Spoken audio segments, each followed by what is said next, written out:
Bila kujali janga la COVID-19 na kufuatia kusitishwa kwa shughuli za kawaida, majukumu mengine bado yanapaswa kufanywa kwa misingi ya kibinadamu.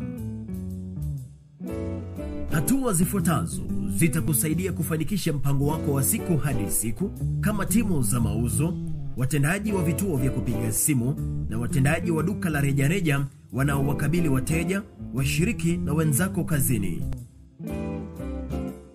Kabla ya kuondoka nyumbani kwa utaratibu wako wa siku, hakikisha umebeba kitakasi mkono binafsi, barakoa na ikiwezekana chakula chako cha mchana. Fuata miongozo iliyotolewa na serikali. Ikiwa unatumia njia za faragha au za umma za usafiri, hakikisha umevalia barakoa yako kila wakati.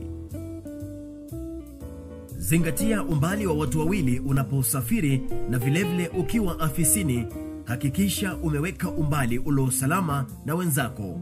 Zaidi ya yote, mpangilio wa kuketi afisini ufanyike ipasavyo.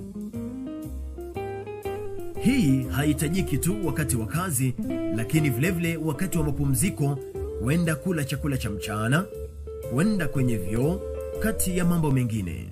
Kwa minajili ya kushughulikia hati za sarafu au hisa na vifaa vingine, inashauriwa kutumia kitakasi mkono kila wakati. Ikiwa kazi yako inajumuisha shughuli ya moja kwa moja ya sarafu, inashauriwa kukuza huduma ya kutuma au kupokea pesa kwa njia ya simu. Safisha na unyunyize dawa ya kuua viini katika maeneo yote kama vile afisi, bafu na sehemu za kawaida, bila kusahau vifaa vya elektroniki vinavyotumika kwa pamoja mara kwa mara wakati wa kufanya kazi.